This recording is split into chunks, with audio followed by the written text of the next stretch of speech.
Question number 20 से हम फिर से स्टार्ट लेते हैं। और इस क्वेश्चन में वो कह रहे हैं कि an initially stationary firework explodes and splits into two fragments that move horizontally in opposite direction। ठीक है जी, ये मैं इन कर दूँ स्टूडेंट्स को।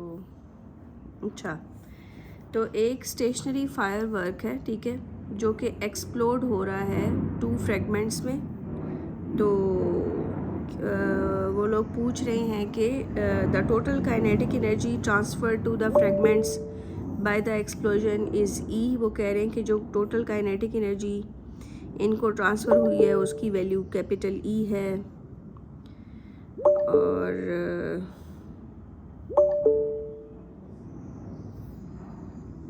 और कह रहे हैं कि one fragment has the mass m and the other has mass capital 2m।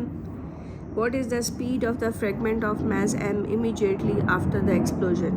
तो उन्होंने पूछा है कि स्पीड आपने निकालनी है mass m की after the explosion।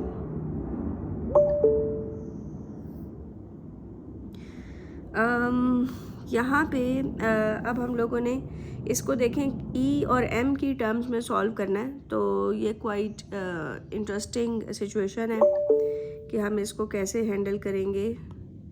एक मिनट, इसकी यस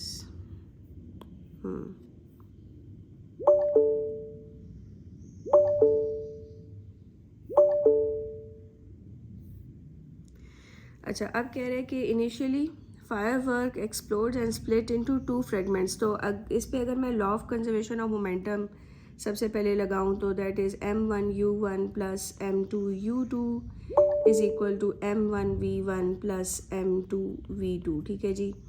तो दोनों का मास जो था वो m1 m2 अगर मैं ले रही हूँ, बल्कि ये कौन सा मास लेना है, हमने m और 2m लेना है। तो बहरहाल उनकी स्पीड दोनों की ज़ीरो है बिफोर एक्सप्लोजन, तो वो ज़ीरो कंसिडर होगा।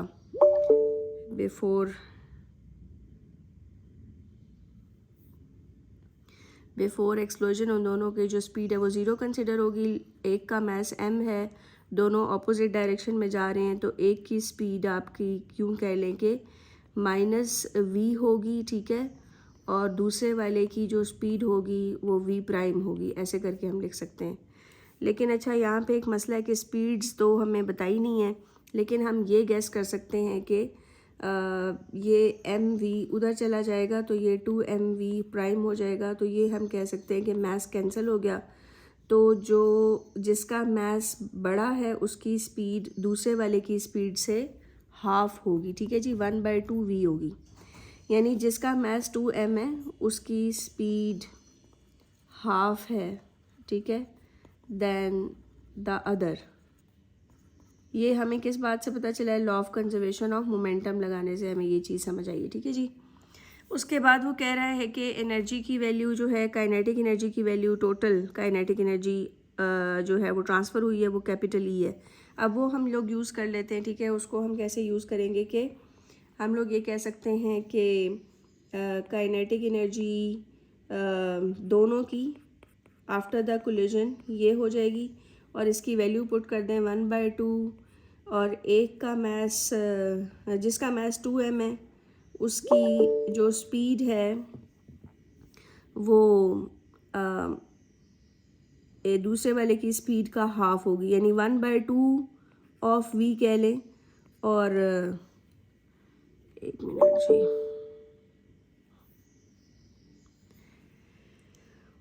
और जो जिसका मास m है उसकी स्पीड अगर मैं v ले लेती हूँ, ठीक है जी, 1/2m। एक की स्पीड अगर मैंने v ली हुई थी तो दूसरे की जो स्पीड है वो 1/2v होगी। वो मैंने वैल्यूज़ पुट कर दी हैं यहाँ पे। और इन दोनों की जो टोटल काइनेटिक एनर्जी है वो E के इक्वल है। ठीक है जी, मैं वो एनर्जी ले रही हूँ, टोटल एनर्जी। तो ये टोटल एनर्जी E के इक्वल आ गई। तो यहाँ से जी E आ जाएगा, ये 2 कैंसिल हो गया, तो ये आ जाएगा mv/2 प्लस mv/2। तो ये देखें, हम लोगों ने जो ये जो स्पीड v ली हुई थी ये किस वाले की थी भला? ये मास m की ही थी।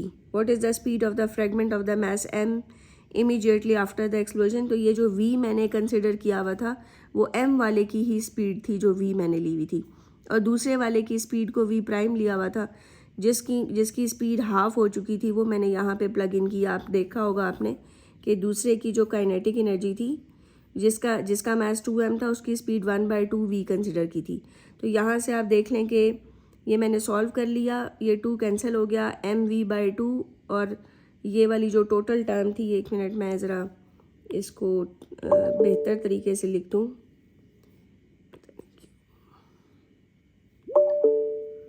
एक सेकेंड, इसको हम लोग ऐसे लिख लेते हैं, ये जो आंसर आया है ना थोड़ा सा बेहतर करके, ये एक मिनट फिर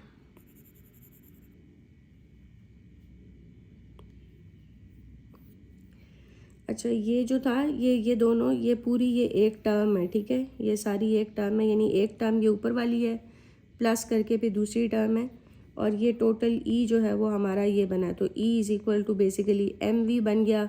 यहाँ से वी जो है वो हमारा, बल्कि ये स्क्वायर था, मैंने एक और गलती कर दी यार, आप लोग मुझे बताएं ज़रा मेरी गलतियाँ।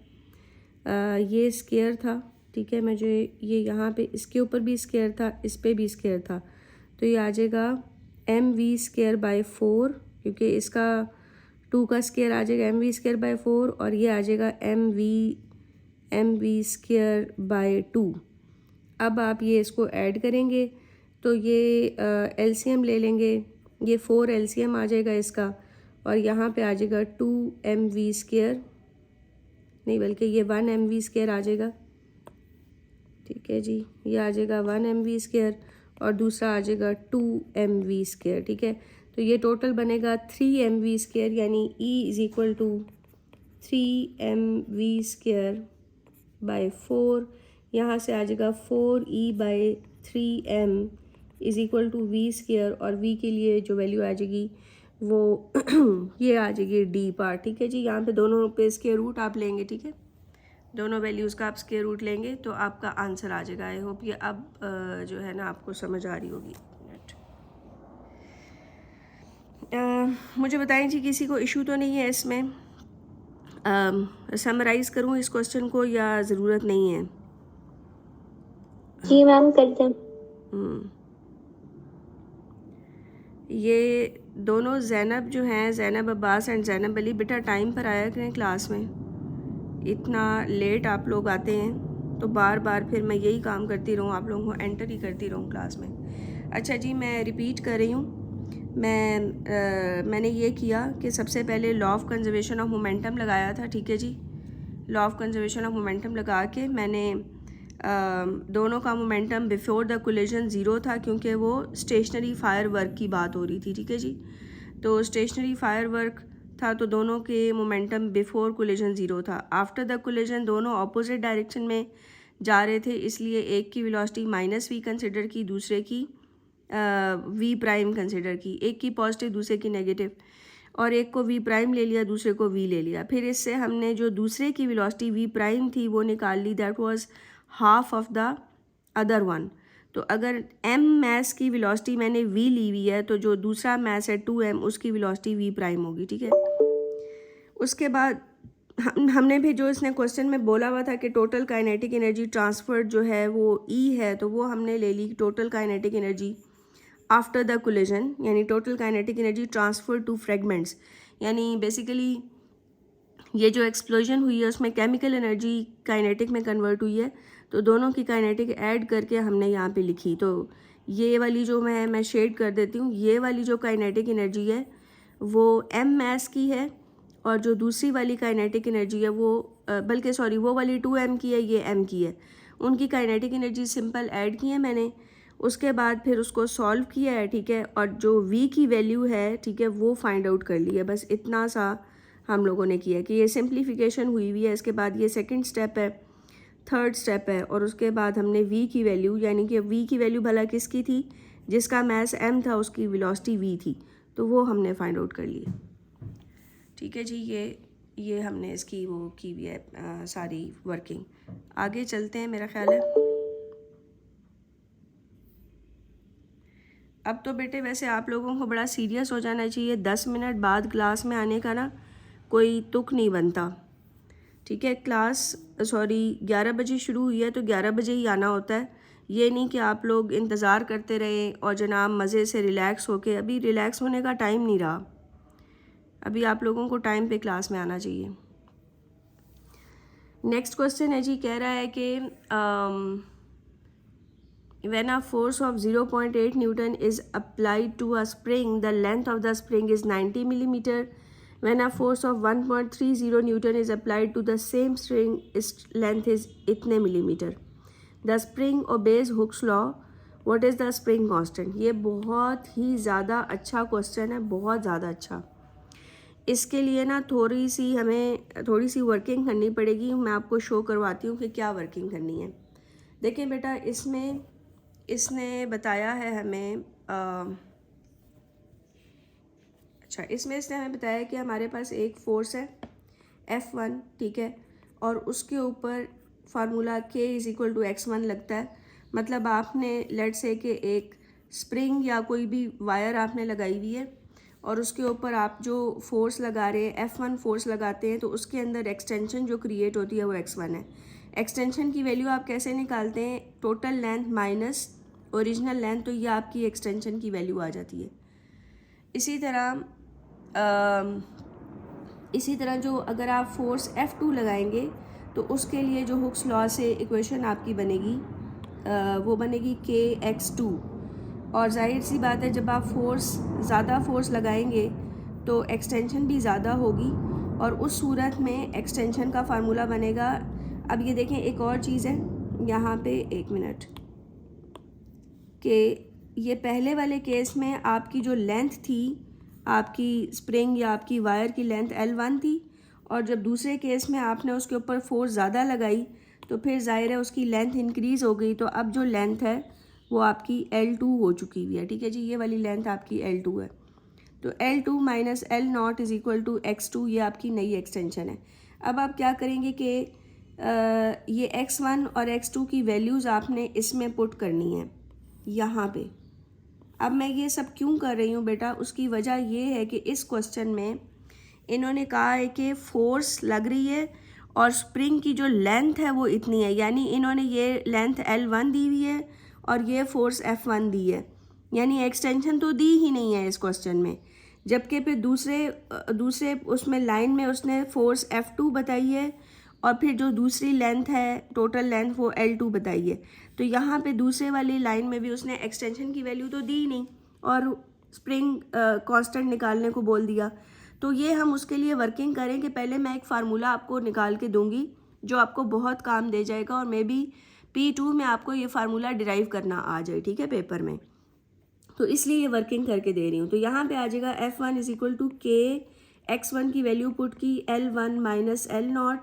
इसको ज़रा ओपन कर ले। F1 = K L1 - K L0। एक इक्वेशन ये आ गई। दूसरी इक्वेशन जो है यानी F2 = K x2, इसमें भी आप x2 की वैल्यू पुट करें तो ये देखें जी, ये F2 = K x2 की जगह आ जाएगा L2 - L0। यहाँ से ये ओपन कर लें तो ये K L2 - K L0, ये आपका F2 आ गया। अब आप क्या करेंगे कि इस इक्वेशन को और इस इक्वेशन को सब्ट्रैक्ट कर दें। ये लें जी, मैंने इसको इधर लिख दिया चूँकि मैं इसको सब्ट्रैक्ट करने वाली हूँ। तो K L2 - K L0, उसके बाद जी सब्ट्रैक्शन करने लगे हैं हम इसको। ये देखें जी, साइन चेंज करती होती हूँ मैं सब्ट्रैक्ट करने के लिए। तो ये जी साइन चेंज हो गया। ये देखें -K L0 और +K L0 ये कैंसिल हो जाएंगे। ये आ जाएगा F1 - F2 = K L1 - K L2। यहाँ से आप K अगर कॉमन ले लेते हैं तो ये आ जाएगा L1 - L2, इधर आ गया F1 - F2। इसका मतलब है कि basically delta F = K delta L, ये भी आपका एक फार्मूला है जो कि बहुत ही ज़बरदस्त किस्म का फार्मूला है, काफ़ी ज़्यादा यूज़ किया जा सकता है। तो समझ आ गई जी आप लोगों को इस सारे की कि ये कैसे वर्किंग हमने की है। कि सबसे पहले हम लोगों ने x1 की वैल्यू ली, फिर x2 की वैल्यू ली, उसके बाद हमने दो फोर्सेस के फार्मूला बना लिए और उनको सब्ट्रैक्ट कर दिया। तो ये आपके पास एक फार्मूला आ गया ऐसा जो कि दो फोर्सेस के लिए है जिसमें दो फोर्सेस हैं और लेंथ है, एक्सटेंशन नहीं है। यानी जब आपने फोर्स F1 लगाई हुई थी तो तब जो टोटल लेंथ थी आपके स्प्रिंग की या आपकी वायर की, और फिर जब आपने फोर्स F2 लगाई फिर जो लेंथ आई थी वो है, और फिर जब आपने इसको सॉर्ट आउट किया तो दिस इज़ कि भाई अगर आप फोर्स में इंक्रीज़ लाएंगे तो लेंथ में जो चेंज आएगा वो इक्वल होगा। यानी कि बेसिकली मैं इसको अगर वर्ड्स में लिखूं तो यूँ इसको लिखना चाहिए, मतलब आपके लिए फाइनल जो मैं ये लिख सकती हूँ कि इंक्रीज़ इन फोर्स या change in force, you can say, मैं इंक्रीज़ इन फोर्स कह देती हूँ, is equal to K times increase in length. ठीक है जी, यानी अगर आप फोर्स इंक्रीज़ करेंगे तो आपके स्प्रिंग या वायर की लेंथ भी इंक्रीज़ करेगी। तो आए जी फिर इसको यूज़ करते हैं, बहुत ही इजी ये आपका लग जाएगा। ऐसे कॉन्सेप्ट इधर आप यहाँ पे कर लें जी, 1.3 minus 0.8 is equal to K times, इसमें मिलीमीटर है वो कन्वर्ट कर देंगे, 115 माइनस 90 बाहर उसमें 10⁻³ कर देंगे इकट्ठा, और बस आप K की वैल्यू निकाल लेंगे। कोई बच्चा ज़रा जल्दी से मुझे K की वैल्यू बता सकता है जी? ये वाली चीज़ है जिसको सॉल्व करना है आपने, ये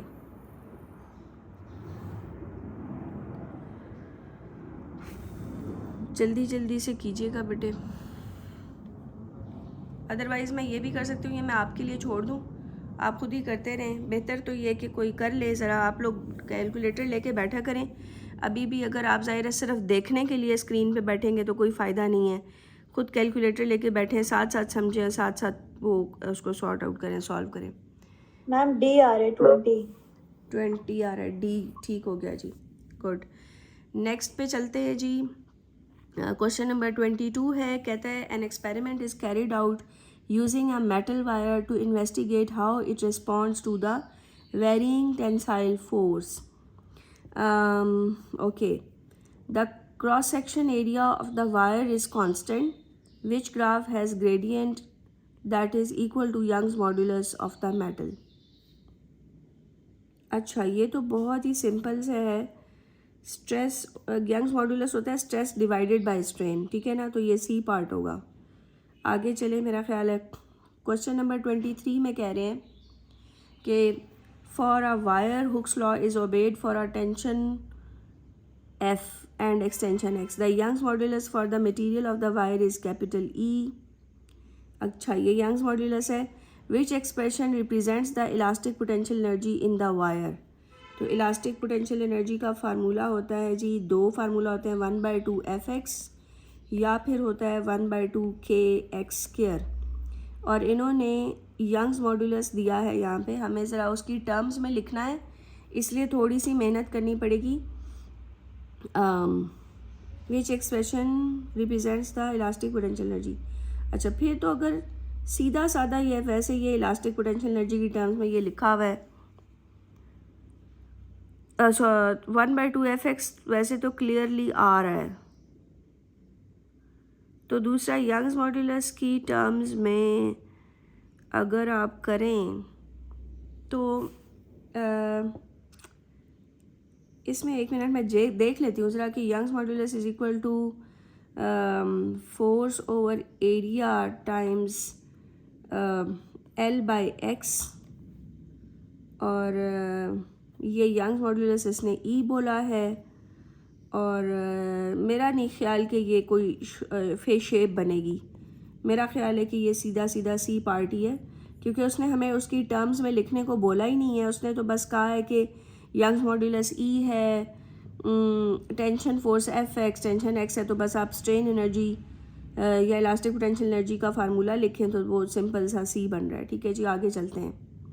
कंफ्यूज करने के लिए उसने कहा है, तो वैसे भी अगर मैं कोशिश करूं भी तो it would be very difficult कि मैं इसके लिए कुछ कर सकूं, क्योंकि उसमें फिर एरिया और ये लेंथ ऑफ वायर भी आ रहा है, जो कि फिर सॉर्ट आउट करना जो है ना वो बहुत मुश्किल है। आगे चलते हैं जी, क्वेश्चन नंबर 24 पे कहता है जी, क्वेश्चन 24 में a plane polarised wave has amplitude A, the wave is incident normally on a polarising filter.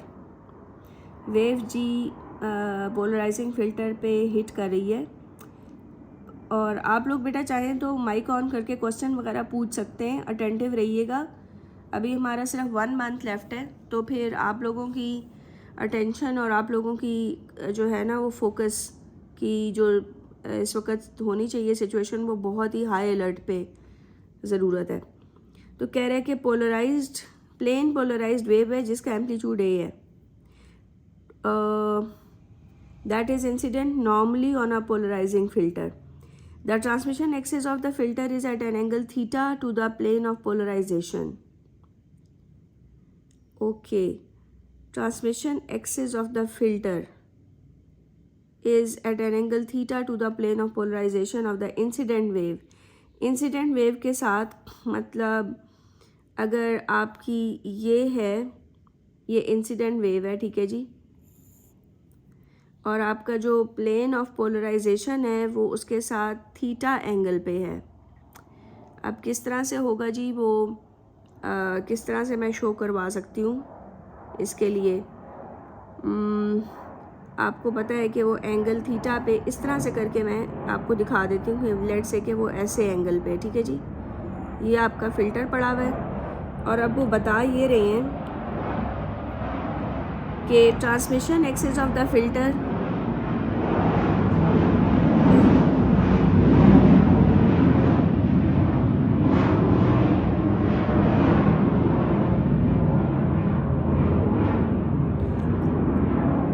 कह रहे हैं कि ट्रांसमिशन एक्सिस जो है ना, फ़िल्टर का जो ट्रांसमिशन एक्सिस है वो इंसिडेंट वेव, ये आपकी इंसिडेंट वेव है, ठीक है, इंसिडेंट है ये वेव। अगर मैं यहाँ पे इंसिडेंट वेव ऐसे ड्रॉ करूँ तो फिल्टर का जो एक्सिस है वो उसके साथ एंगल थीटा पे है। बात समझ आई जी? ये फिल्टर का एक्सिस है और ये आपकी इंसिडेंट वेव का जो भी ये एक्सिस बन रहा है, तो उन दोनों के दरमियान कहते हैं transmission axis of filter is at an angle theta to the plane of polarisation. This is your plane of polarisation of the incident wave, तो उसके साथ थीटा एंगल पे। What is the amplitude of the wave that emerges from the filter? तो जो emerge होगी इसमें से उसका एम्पलीट्यूड उसने मांगा है। ओके ओके, अब हम इसमें क्या करते हैं, हमें याद है जी मेलस लॉ हुआ करता था, ठीक है जी। मेलस लॉ आपको याद होगा वो क्या था, किसी बच्चे को याद है जी मेलस लॉ की का फार्मूला क्या था, किसी को याद है?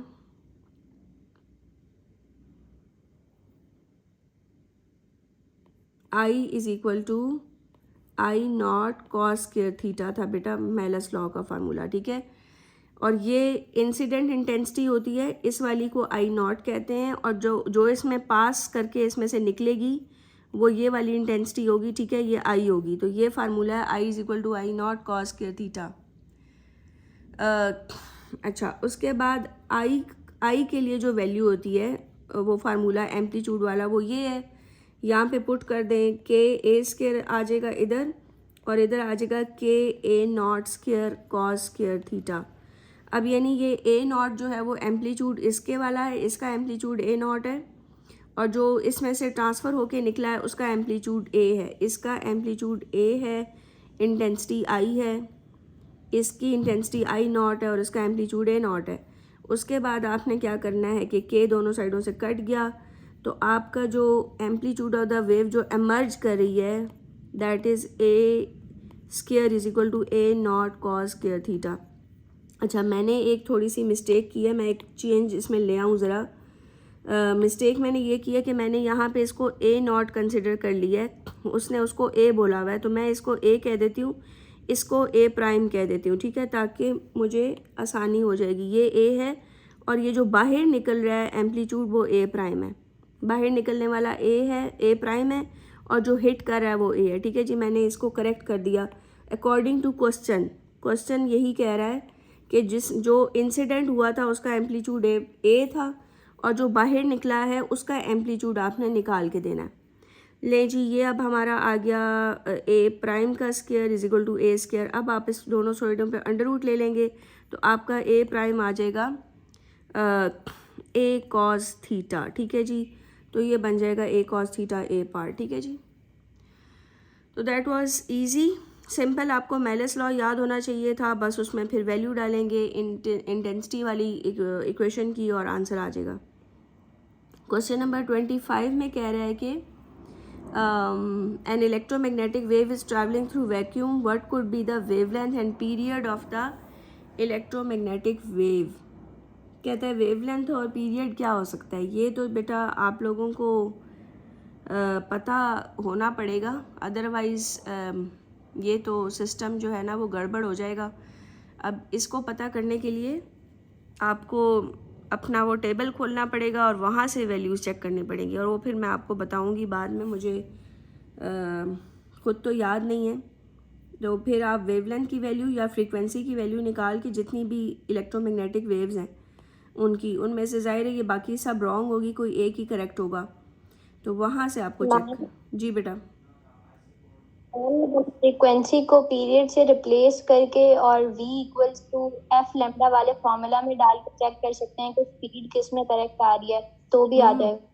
ये भी आपने बहुत अच्छा ज़बरदस्त ऑप्शन बताया है। यस यू आर राइट, कि अगर वाकई वो ये बिल्कुल, ये आपने बहुत ही अच्छा तरीका बताया कि v is equal to f lambda का फार्मूला आप लगा सकते हैं, v is equal to f lambda, और आप फ्रीक्वेंसी को 1 टाइम पीरियड कर लें और ये आ जाएगा। यानी आपने बेसिकली लेम्डा को टाइम पीरियड से डिवाइड करना है, यानी सारी वेवलेंथ्स को टाइम पीरियड से डिवाइड करेंगे तो वेलोसिटी जो है वो 3 × 10⁸ आनी चाहिए। लेकिन आप टेरा और मेगा और ये पीको, गीगा, नैनो वगैरह ये चेंज करना आपको आना चाहिए। ठीक है जी, ये अब आप सारा कर लेंगे। क्वेश्चन नंबर 26 पर आ जाते हैं। कह रहे हैं जी क्या a transverse wave has frequency this, wavelength ये है, एम्पलीट्यूड ये है, पी जो है वो वाटर का पार्टिकल है जो कि इनिशियली पीक पर है, what is the total vertical distance travelled in a time of 0.5 second. सबसे पहले जी इसकी फ्रीक्वेंसी को लेकर आप टाइम पीरियड की वैल्यू निकालें। ज़रा बताएं कि क्या टाइम पीरियड है।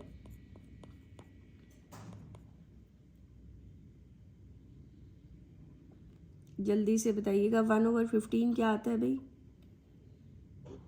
0.067 सेकेंड्स। ठीक है जी, ये आपका टाइम पीरियड आ गया। अब आप क्या करेंगे कि इस टाइम को, ये जो गिवन टाइम है, इसको आप टाइम पीरियड से ज़रा डिवाइड करें तो आपको पता चल जाएगा कि कितने टाइम पीरियड्स बेसिकली इसमें आ रहे हैं। 0.067, ये ज़रा बताइएगा क्या आंसर आता है। 7.5। तो 7.5 टाइम पीरियड्स हैं ये 7.5 टाइम पीरियड है। ठीक है जी, अब मसला ये है कि उसने कहा वर्टिकल डिस्टेंस ट्रैवल, तो आपको पता है कि एक टाइम पीरियड में वो, अच्छा एम्पलीट्यूड 4 मिलीमीटर है, तो एक टाइम पीरियड में 4 दफ़ा एम्पलीट्यूड जो है वो ट्रैवल होता है। यानी ये अगर आपकी मीन पोजीशन है तो पहले वो मीन पर आएगा, फिर दूसरे एम्पलीट्यूड पे जाएगा यानी एक्सट्रीम पे, फिर दोबारा मीन पर आया, फिर वापस गया। ठीक है जी,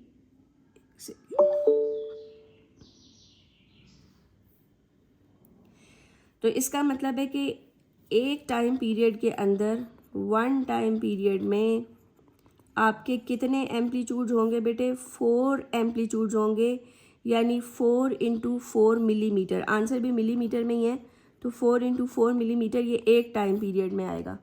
अब आपके कितने टाइम पीरियड्स हैं? 7.5 टाइम पीरियड्स हैं। बस अब आपने ये करना है कि आपने इस वैल्यू को 7 से मल्टीप्लाई कर देना है। 4 4 16 होता है, तो 16 × 7.5 बताइएगा ज़रा यार क्या बनता है ये? 120। शाबाश जी। तो ये 120 मिलीमीटर का टोटल डिस्टेंस ट्रैवल हो जाएगा। समझ आ गई जी? तो आगे चलते हैं नेक्स्ट क्वेश्चन पे। Question number 27। yes, a wave is formed on a string. The student plots a graph of variation of displacement d with time t for the point on the string. A student जो है graph plot कर रहा है distance और time का। ठीक है, student marks 2 points x and y on the graph. okay, which property of the wave is represented by the distance along the horizontal axis between x and y. ये तो बहुत सिंपल है, बिल्कुल बच्चों वाला। ठीक है जी, x और y 1 वेवलेंथ बनती है, डिस्टेंस सॉरी गलती हो गई। बताएं जी क्या गलती हुई मेरे से? वेवलेंथ नहीं बनता, टाइम है ना, एक्स एक्सिस पे टाइम है तो ये टाइम पीरियड बनेगा, ठीक है ना, सी पार्ट। समझ आ गई बच्चों को जी? ओके। इस वक्त क्लास में बहुत ज़्यादा सारे बच्चे हैं, लेकिन मैं देख रही हूँ कि सब ऐसे खामोश बैठे हुए हैं, ये तो चीज़ कुछ इतनी अच्छी नहीं है। सब लोग अटेंटिव हैं बेटा? चले मैं कोई क्वेश्चन पूछती हूँ, दैट्स गुड। क्वेश्चन नंबर 28 में कह रहे हैं कि a stationary wave is set up in a stretched string which distance is equal to the wavelength of the wave. आपको याद होगा कि स्ट्रेच स्ट्रिंग में नोड्स और एंटी नोड्स की फॉर्मेशन होती है, और आपको ये भी याद होगा कि दो नोड्स के दरमियान जो डिस्टेंस होता है वो क्या होता है बच्चे? दो नोड्स के दरमियान डिस्टेंस बताएंगे ज़रा बारिक सुल्तान, माइक ऑन करके जल्दी जल्दी बताएं, पता चल जाएगा अभी बारिक सोए हुए हैं या जाग रहे हैं। तो दो नोड्स के दरमियान मैम जी जी, दो नोड्स के दरमियान हाफ वेवलेंथ। शाबाश, ये बारिक जाग रहा है भाई। बाकी बच्चे भी ज़रा सोच लें कि अभी उनकी बारी आने वाली है तो अटेंटिव रहिएगा। तो ये हाफ वेवलेंथ होती है। कह रहे हैं कि double the distance between adjacent anti nodes, तो दो एंटी नोड्स के दरमियान जो डिस्टेंस है उसका डबल कर लें, यानी दो एंटी नोड्स के दरमियान डिस्टेंस लैम्डा बाई 2 होता है, आप उसको डबल करेंगे तो जाहिर सी बात है कि वेवलेंथ के इक्वल होगा। तो ये ए पार्ट ठीक है, लेकिन मैं बी भी चेक कर लेती हूँ। Half the distance between adjacent nodes, ये गलत है। हाफ द डिस्टेंस जो है वो लैम्डा बाई 4 बन जाएगा। The distance between the adjacent anti nodes, ये तो लैम्डा बाई 2 बनेगा, ये भी नहीं। Distance between a node and adjacent anti node, तो ये लैम्डा बाई 4 बनता है, ठीक है जी। तो that was an easy one. Question number 29 पर आ जाएं। 29 कहता है जी, a source of coherent light is incident on two slits P and Q. एक सोर्स ऑफ लाइट है पी और क्यू पे हिट कर रही है, which are placed 80 millimetre apart. The light has a single frequency of 1.5 exponential 12 hertz. Okay, light from the slits meets on the screen that is distance 4 metre from the slit. ये क्या चीज़ है जी बताएं? ये capital D है, ये है जी small ए, और पूछ क्या रहे हैं ये लोग? An intensity sensor is placed on the screen at the mid point of the interference. यहाँ पे इंटेंसिटी सेंसर आपने रखा हुआ है। Pattern such that intensity reading is a maximum. अच्छा, यहाँ पे मैक्सिमम बन रहा है। Intensity sensor is moved along the screen, sensor travels through two intensity minima. अगर ये मैक्सिमम है तो वो दो मिनिमा से गुजरता है। एक मिनिमा ये हो गया, फिर एक मैक्सिमम आएगा, फिर एक और मिनिमा आएगा, और वो दो मिनिमा से गुजरता है और दो मैक्सिमा से भी गुजरता है। तो एक ये मिनिमा हो गया, ये मिनिमम हो गया, एक और मैक्सिमम से गुजरवाना है उसको, क्योंकि दो मैक्सिमम से और दो मिनिमम से गुजरेगा। And stops in the middle of the third minimum. और थर्ड मिनिमम यानी ये है थर्ड मिनिमम, इसके मिडल में जाके स्टॉप करता है आपका सेंसर, ठीक है, यानी यहाँ पर है। ठीक हो गया। कहते हैं which distance does the sensor move through. कोई डिस्टेंस कितना उसने मूव किया, तो आपको याद होगा कि इक्वेशन जो थी यहाँ पे, ये क्या इक्वेशन थी जी? याद करें ज़रा। ये वाला केस कौन सा है? जब दो स्लिट्स हों तो ये यंग्स डबल स्लिट का केस होता है। और इसमें मुझे बताएंगी जी जोया कि बताएं जी इसमें कौन सा फार्मूला लगेगा डबल स्लिट में?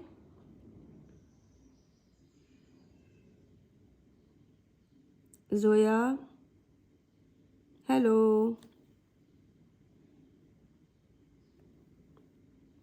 जोया बेटे किधर हैं आप?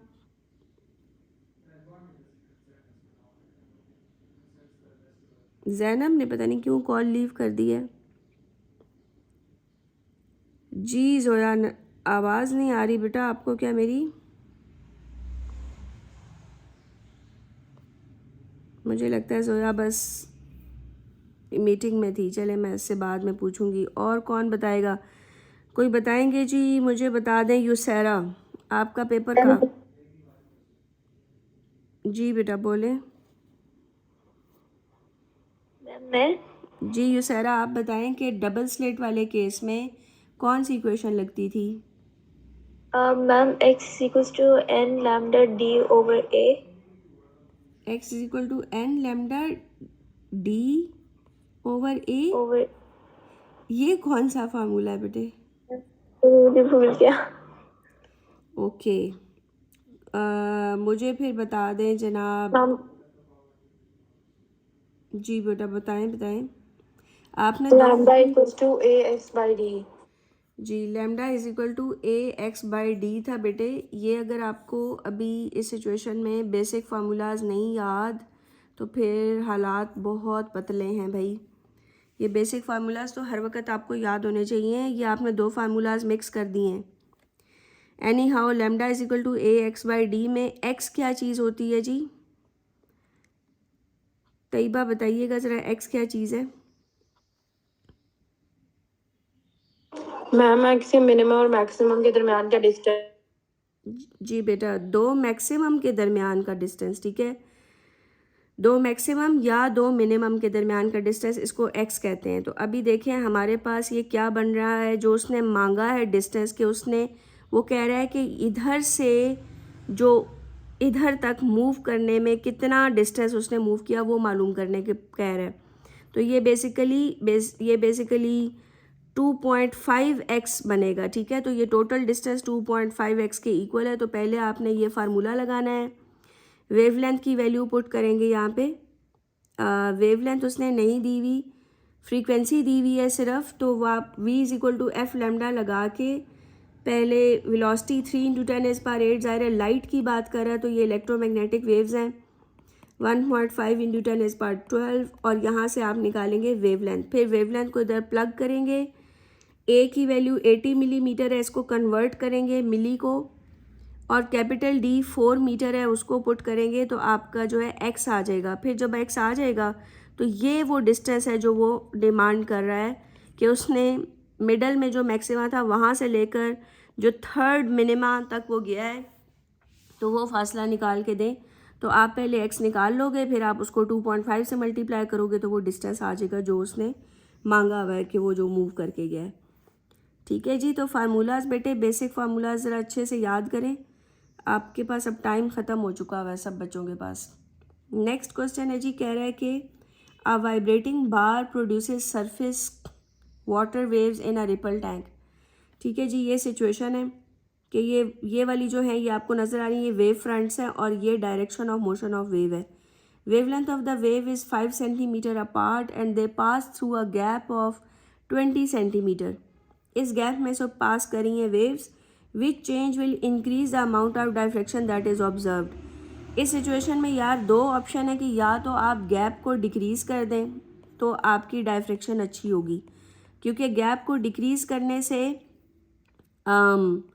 Wavelength of the wave and size of aperture comparable हो जाएगा। कंपेरेबल का मतलब है इक्वल हो जाएगा, ठीक है। तो या तो गैप को डिक्रीज़ करें तब ये काम हो सकता है, या फिर आप वेवलेंथ इंक्रीज़ कर दें, ठीक है, लैम्डा इंक्रीज़ कर दें। इन दोनों में से कोई एक ऑप्शन जो है वो वर्क करेगी और आप अमाउंट ऑफ डायफ्रेक्शन को इंक्रीज़ कर सकते हैं। तो decreasing the distance between the bar and the gap, ये गलत है। Decreasing frequency of the wave, अगर आप फ्रीक्वेंसी को डिक्रीज़ करेंगे तो इससे लैम्डा इंक्रीज़ होगा, ठीक है जी, ये मुझे चांस लग रहा है। इंक्रीजिंग द एम्पलीट्यूड, इससे भी नहीं। इंक्रीजिंग द वेट, इससे भी नहीं। तो ये बी ऑप्शन करेक्ट है जी, क्योंकि अगर आप फ्रीक्वेंसी को डिक्रीज़ करेंगे तो वेवलेंथ इंक्रीज़ होगी। आगे चलते हैं। A copper wire is 6.4 metre long and has a resistance of this resistivity given है। What is the diameter of the wire? ये तो मेरा ख्याल है ईजी था। R is equal to rho L over A करेंगे, सब वैल्यूज़ पुट करेंगे, एरिया की जगह लगाएंगे जी πd²/4 और फिर आप डायमीटर की वैल्यू निकाल लेंगे। आई होप अगर आप लोगों ने सही कैलकुलेशन की होगी तो। क्वेश्चन नंबर 32 में कह रहे हैं कि a thermistor is connected to a cell, और पूछ रहे हैं कि यहाँ पे power which graph shows the variation with temperature of power P dissipated in the thermistor.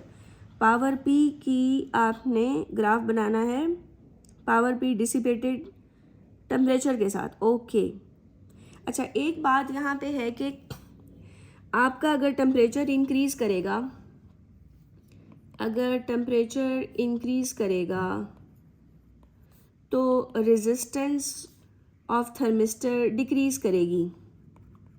अच्छा, अब पावर के 3 फार्मूलाज होते हैं, P is equal to V I, एक होता है P is equal to I square R, एक होता है P is equal to V square by R. मुझे मशवरा दें कि मैं इनमें से कौन सा फार्मूला पिक करूं ताकि मैं ग्राफ के बारे में कुछ भी डिसीजन ले सकूं। कोई बता सकता? जी बेटा दोबारा बोलिएगा। मैम वी स्क्वायर और आर। रीज़न बेटा आपकी चॉइस क्यों है, ये क्यों आपने चूज़ किया?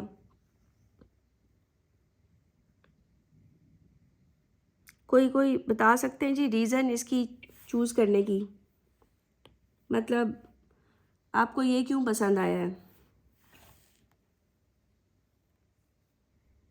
दो आप मैम वोल्टेज कांस्टेंट है। चले एक बच्चा कर ले। मैं कौन कौन, 2 बच्चे हैं भाई जो जी, कौन बता रहे थे? कोई एक स्टूडेंट बता दे। हाँ जी मैम वो वोल्टेज कांस्टेंट है एंड उन्होंने ऊपर मेंशन किया ना इंटरनल रेजिस्टेंस नेग्लिजिबल है, तो फिर इसका मतलब है वोल्टेज कांस्टेंट। अच्छा, वैसे इंटरनल रेजिस्टेंस नेग्लिजिबल है, हाँ ठीक है, तो वोल्टेज कांस्टेंट होगी। यस, आप ये देख सकते हैं कि इसमें ठीक है, पोटेंशियल जो है वो कांस्टेंट होगा। और ये भी है कि यहाँ पे जो है ना, अगर ये वाला फार्मूला भी लग सकता है, वैसे इसमें भी वोल्टेज कांस्टेंट है, बट आपको फिर देखना पड़ेगा कि अगर रेजिस्टेंस डिक्रीज़ कर रही है तो करंट जो है सर्किट का वो इंक्रीज़ करेगा, तो फिर पावर जो है वो इंक्रीज़ करेगी ना। अगर करंट इंक्रीज़ करेगा तो पावर इंक्रीज़ करेगी, जबकि इधर से भी वही हिसाब है कि रेजिस्टेंस डिक्रीज़ कर रही है तो इन्वर्स रिलेशन है, तो पावर इंक्रीज़ करेगी विद रिस्पेक्ट टू टाइम। तो ये ऑप्शन जनाब ए बनेगा। ठीक है जी, तो ये है इसको सॉल्व करने का तरीका। आई होप आप सब लोगों को समझ आ गया होगा। ये इसलिए नहीं कर सकते थे कि रेजिस्टेंस भी चेंज हो रही है, आपके थर्मिस्टर की करंट भी चेंज होना है साथ साथ, तो ये फार्मूला यूज़ करना करेक्ट नहीं था, एक कांस्टेंट होना लाजमी है। क्वेश्चन नंबर है जी 33। A metal electrical conductor has a resistance of this, potential difference 9 volt है, applied across the ends. How many electron pass through the conductor in 1 minute? Simple सा है ये जी। V is equal to I R लगा के पहले आप current निकाल लेंगे, फिर करंट को आप फार्मूला लगाएंगे NQ/T, और टाइम की जगह आप लोग 1 मिनट लगा देंगे, तो ये आपने N बेसिकली फाइंड आउट करना है। Q की वैल्यू आपको पता है 1.6 × 10⁻⁻19 कूलम होती है जी, वो लगाएंगे एलिमेंट्री चार्ज की वैल्यू, तो आंसर आ जाएगा। आगे चलें जी। Which circuit symbol does not represent the electrical component that is designed to emit sound wave? ये वाला जी साउंड वेव एमिट नहीं करता, बाकी सारे करेंगे। ये बेल है, ये हमारा लाउड स्पीकर है, और ये पता नहीं क्या चीज़ है, ये मुझे याद नहीं आ रहा, ये तो आपको वो सिलेबस में देखना पड़ेगा, लेकिन फॉर श्योर ये तो रेजिस्टर है, तो रेजिस्टर तो साउंड एमिट नहीं करेगा। ठीक है जी, तो ये बी ऑप्शन होगा। कहता है क्वेश्चन 35 में, the diagram shows a junction in a circuit where the 3 wires P, Q and R मीट, the currents in P and Q जो है वो 1 एम्पियर एंड 3 एम्पियर है। How much charge passes a given point in the wire R in a time of 5 second? कितना charge जी यहाँ से पास कर रहा है, तो आप पहले करंट निकाल लें। एक बात है कि यहाँ पे करंट ऐसे होगा, 2 एम्पियर करंट इधर से आ रहा होगा, तभी ये 1 एम्पियर और ये 2 एम्पियर मिल के क्यू में से जा रहा है। ठीक है, अब हमें करंट का पता चल गया, तो आप फार्मूला लगाएंगे I is equal to Q/T, यहाँ पे 2 एम्पियर आ जाएगा, और चार्ज आपको नहीं पता, टाइम आप 5 सेकेंड लगाएंगे, तो ये 10 कूलम्स चार्ज गुजरेगा। ठीक है जी, R में से। नेक्स्ट क्वेश्चन है 36।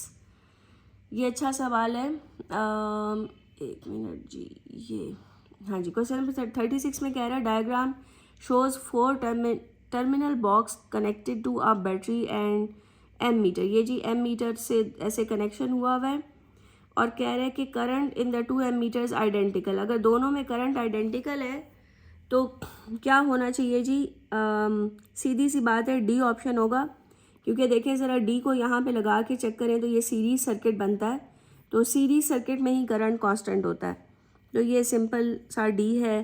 अदरवाइज़ बाकियों में फिर पैरेलल वाला केस आ जाता है इन ए बी सी में, तो वो हम नहीं चूज़ करेंगे। ठीक है जी। Next question number 37। अगर किसी ने कोई पूछना है, पिछला क्वेश्चन मैंने तेज़ी में करवा दिया तो बेशक आप मुझे माइक ऑन करके बता दें।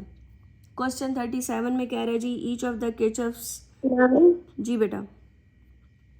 मैम जब हम रेजिस्टर ऐड करेंगे तो करंट चेंज नहीं होगा रेजिस्टेंस चेंज होने की वजह से? हाँ बेटा, होता तो है लेकिन पूरे सर्किट का करंट तो सेम होगा ना। उसने कहा है कि 2 एमीटर्स आइडेंटिकल रीडिंग शो कर रहे हैं, तो डेफिनेटली वो जो भी चेंज आएगी वो दोनों के लिए सेम होगी ना, यानी ये एमीटर भी वही रीडिंग देगा, दूसरा भी वही रीडिंग देगा। लेकिन अगर आपने ए बी सी में से कोई चूज़ किया तो फिर ये वाला जो, अगर मैं ये लगाती हूँ, चले मैं आपको ना सी लगा के दिखाती हूँ ज़रा आपको। अगर मैं सी लगा के दिखाऊँ तो सी में वो यूँ कह रहे हैं, एक ऐसे लगा हुआ है, एक ऐसे लगा हुआ है। ठीक है, तो इसमें देखें कि ए में जो करंट होगा वो आगे 2 में डिवाइड हो रहा है। ठीक है ना, तो इस लिहाज से इस एमीटर में करंट चेंज होगा और इसमें चेंज होगा, तो वो ये वाली कंडीशन फिर मीट नहीं होती कि दोनों के अंदर आइडेंटिकल करंट है। समझ आई? जी मैम। तो इसलिए हमारा जो है वो डी ऑप्शन करेक्ट है, जिसमें सीरीज सर्किट बने, दोनों में सेम करंट पास करे। ओके जी। नेक्स्ट क्वेश्चन में कह रहा है कि each of the Kirchhoff's two law presume that some quantity is conserved, which states Kirchhoff's first law and name the quantity. First law में यार चार्ज कंजर्व होता है और algebraic sum of current at a junction 0। हाँ ये बात ठीक है, एल्जेब्रिक सम जो है वो 0 होता है। ये ईएमएफ वाला जो है वो तो सेकेंड लॉ होता है, तो ये ए पार्ट हो जाएगा। ठीक है जी। नेक्स्ट क्वेश्चन आ जाता है 38। 2 neutral atoms are isotopes of same element, which statement about atoms is correct. अगर आइसोटोप हों तो फिर उनका प्रोटॉन नंबर सेम होता है, तो they have different number of neutrons. हाँ जी, न्यूट्रॉन्स का नंबर डिफरेंट होता है लेकिन सेम नंबर ऑफ प्रोटॉन, तो ये बी पार्ट है। इजी था ये सवाल। What is the composition of a meson. Meson में बेटे एक क्वार्क और एक एंटी क्वार्क होता है, रूल है उसका। मीजॉन में 2 क्वार्क्स होते हैं और बेरियॉन्स में 3 क्वार्क्स होते हैं। ठीक है, तो मीजॉन का रूल है कि एक क्वार्क होगा और एक एंटी क्वार्क होगा। अच्छा जी, लास्ट क्वेश्चन है इसका, कह रहा है कि nucleus of carbon 11 contain 6 protons and 5 neutrons. Okay, the nucleus of carbon 11 decays by beta positive emission. What is the total number of up and down quarks in the product of decay. तो carbon 11 है और ये है जी हिसाब किताब, तो आप ज़रा इसमें डिके करवाएं बीटा पॉजिटिव। बीटा पॉजिटिव मैं जी सिंबल पे बहुत ज़्यादा जोर देती हूँ कि सब बच्चों को सिंबल याद करना चाहिए, तो सिंबल अच्छे से याद हो। बीटा पॉजिटिव डिके में ये आ गया, डॉटर न्यूक्लियस जो भी बनेगा लेट इट बी एक्स। तो बैलेंस करें ज़रा इक्वेशन को, तो ये बनेगा 5 इधर आएगा और इधर बनेगा जी 11, और साथ में आपको पता है कि एक न्यूट्रिनो रिलीज़ होता है। ठीक है जी, ये न्यूट्रिनो रिलीज़ हो गया। अब उसने पूछा है कि डॉटर में कितने अप और डाउन क्वार्क्स हैं, तो ये तो आपके प्रोटॉन आ गए ना, ये प्रोटॉन है, 5 प्रोटॉन्स हैं और प्रोटॉन्स में डी होता है। ठीक है जी, और 11 में से 5 आप माइनस करें तो ये 6 आपके वो आ जाएंगे, क्या आ जाएंगे जी, न्यूट्रॉन्स, डी। ठीक है जी, तो अब आप ज़रा इसमें काउंटिंग कर लें, तो ये जी 5u और 5u टोटल मिला के ये 10u हो गए इधर, और 6u ये हो गए, तो 10u + 6 तो 16u बने जी। तो अप क्वार्क्स जो हैं वो 16 है, और डाउन क्वार्क्स की काउंटिंग करें, 5d आ गए इधर से और 6d ये हो गए, तो 12d + 5d ये टोटल मिला के आपके बने 17 डाउन, तो ये जी बी पार्ट होगा।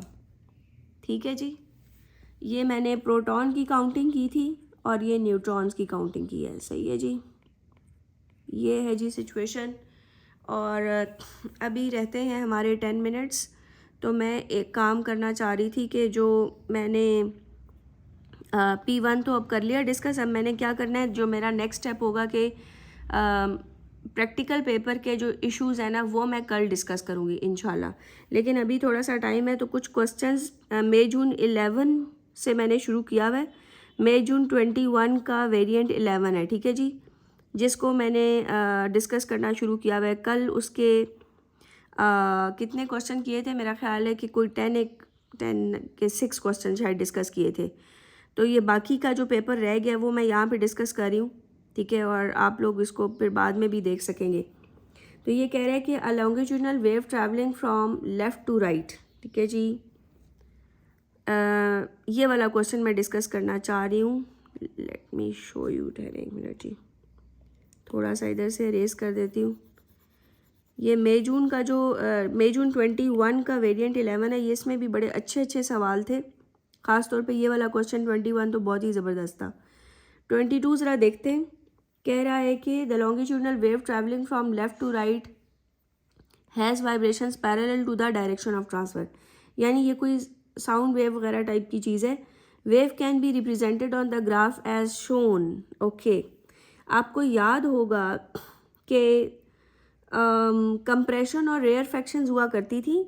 जैसे हम ये बनाते थे कि यार अगर ये आपका, यानी कि ये आपका ओरिजिनल पार्टिकल है, सारे पार्टिकल्स ऐसे ओरिजिनल पड़े हुए हैं, और फिर साउंड वेव आया करती थी। मैंने आप लोगों को समझाया हुआ था उसमें लेक्चर्स में, ये बात बड़े ज़ोर दे के समझाई हुई थी कि जब साउंड वेव आती है तो सारे के सारे पार्टिकल डिस्प्लेस हो जाते हैं। और मैंने ये समझाया था कि अगर ये पार्टिकल है तो ये वाला पार्टिकल डिस्प्लेस होके यहाँ से यहाँ चला जाएगा, ये मैक्सिमम डिस्प्लेसमेंट कर रहा है, फिर ये उससे कम और ये उससे कम, और ये वाला डिस्प्लेस ही नहीं होगा, और इस तरह ये उधर से भी पार्टिकल डिस्प्लेस होंगे।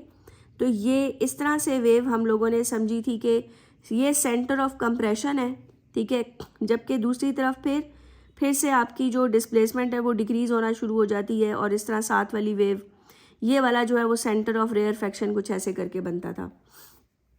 तो आप एक और चीज़ देख सकते हैं कि डिस्प्लेसमेंट टू द राइट जो है अगर पॉजिटिव ली जाएगी तो displacement to the left negative होगी।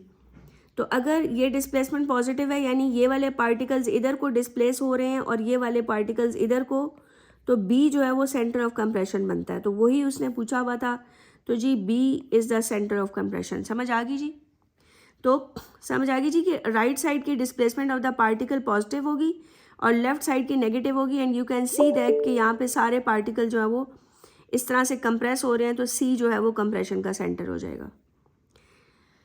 ओके जी, एक सवाल हम और कर सकते हैं। ये सवाल तो बहुत इजी सा है, ये मेरा ख्याल है कि आप लोग खुद कर लेंगे। मैं ज़रा कोई मुश्किल क्वेश्चन देखती हूँ आगे।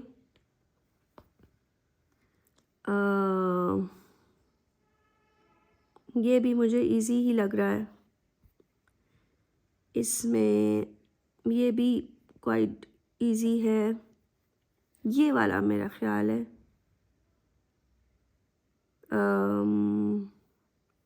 हाँ, ये वाला अच्छा है। क्वेश्चन नंबर 29 ज़रा देखते हैं। क्वेश्चन नंबर 29 ये कह रहे हैं कि light of a single unknown wavelength and blue light of a single wavelength are both incident normally on a diffraction grating।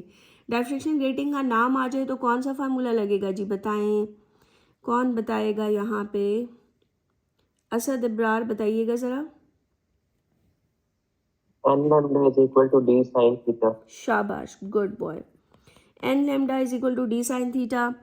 Two diffraction patterns are produced, one for each wavelength of light. Third order maxima for blue light occurs at same angle as the second order maxima for unknown wavelength। अच्छा, angle जो दोनों के cases में angle theta same है, blue light की wavelength दी हुई है, unknown wavelength मांग रहा है आपसे। अच्छा बेटे, एक चीज़ और इसमें इन्होंने बताई है कि 2 डायफ्रेक्शन पैटर्न्स बन रहे हैं और आपने सेम उस पे फेंकी हैं दोनों लाइटें, तो डी की वैल्यू भी कांस्टेंट है यहाँ पे फिर, ठीक है जी, डी की वैल्यू भी कांस्टेंट है और थीटा की वैल्यू भी कांस्टेंट है। तो इसमें ये दो इक्वेशंस बनेंगी। एक इक्वेशन ब्लू लाइट के लिए यानी 480 मिलीमीटर, अगर वैसे आंसर सॉरी नैनोमीटर, आंसर भी नैनोमीटर में, तो मैं वो चेंज नहीं करूँगी। तो ब्लू लाइट का कौन सा ऑर्डर बन रहा था, थर्ड ऑर्डर ब्लू लाइट का, तो ये एक वैल्यू कांस्टेंट आ गई। ये मैं डी और साइन थीटा नहीं लिख रही, ठीक है, उसकी जगह कांस्टेंट लिख दिया।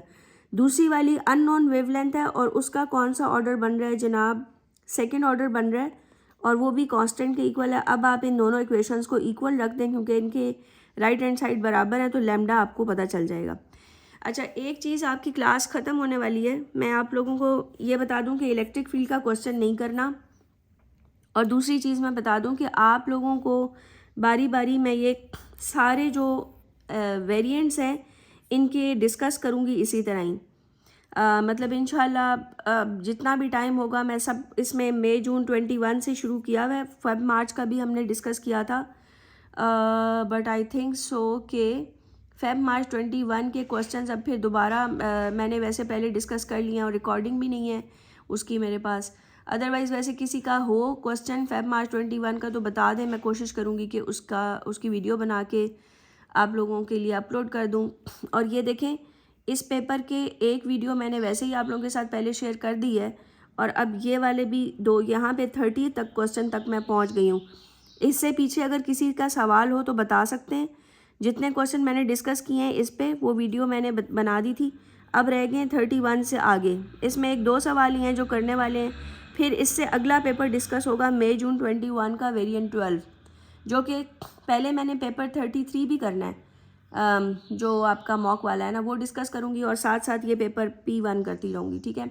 तो P1 डिस्कस तो मैं करूँगी, लेकिन आप लोगों ने हाथ पे हाथ अगर रख के बैठे कि जी बस पेपर डिस्कस हो रहा है देखते जाओ, सामने क्वेश्चन हो रहे हैं, तो फिर आपको नहीं आएगा। आपको आएगा तभी जब आप खुद पूरा पेपर सॉल्व करेंगे और फिर उनमें जो क्वेश्चन नहीं आएंगे वो पूछेंगे। आप मुझे पर्सनली ईयर वाइज भेज सकते हैं क्वेश्चन, जैसे अभी मई जून 21 का वेरिएंट 11 है और फेब मार्च 21 का वेरिएंट 12 है। ये दो हो चुके हुए हैं, अब तीसरा होने वाला है नेक्स्ट यानी अपकमिंग। तो ये तीनों पेपर हैं जो क्यू में लगे हुए हैं। इनमें से आपने जिसका भी सवाल पूछना है वो पिक्चर बना के उसका वेरिएंट और ईयर लिख के मुझे भेज दें, ताकि मैं उस पर फिर आपको जो भी है रिकॉर्डिंग करके भेज सकूं, क्योंकि जाहिर सी बात अब आपको पता ही है ऑनलाइन का सिस्टम है, तो ये इसका फ़ायदा उठाएं और घर बैठ के पेपर्स करें, टाइम के हिसाब से चलें, यानी एक एक घंटे को मैयर करें, प्लान करें कि कैसे आपने करना है। काफ़ी सारे बच्चों का P2 बहुत ख़राब था, तो मैंने एक P2 दोबारा से लेना है। मैंने आपको बताया था कि 1 अप्रैल या 2 अप्रैल में मैंने डिसाइड किया हुआ है कि एक P2 लेना है, वही वाला जो आपका कैंसिल हो गया हुआ था। बहुत अच्छा P2 है वो मैंने ज़रूर लेना है और मैं इन्फॉर्म कर दूँगी आप लोगों को ग्रुप में, ठीक है जी। इंशाल्लाह फिर कल मुलाकात करते हैं।